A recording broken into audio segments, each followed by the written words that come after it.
Hello everyone, welcome back to another video. My name is Betha. If you're new here, welcome. If you've been here before, thanks for stopping by once more.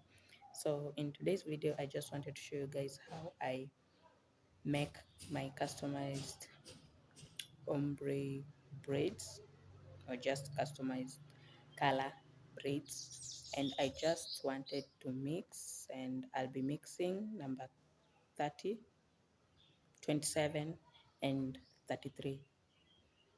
So let's get started and let's see how this goes. Stay tuned, watch till the end to see how it will turn out. I hope it turn out best. Fingers crossed. I was hoping to also include color white, but I didn't purchase one, or I didn't find it available at my beauty supply store.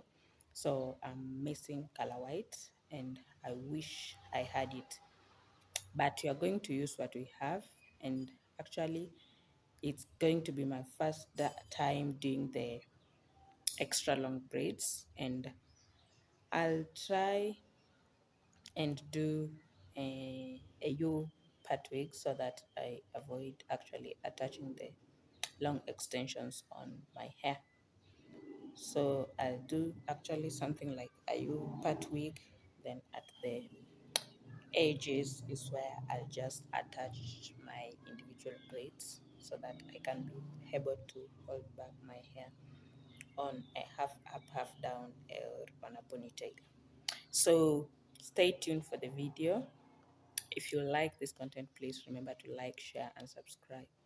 See you next time. Peace.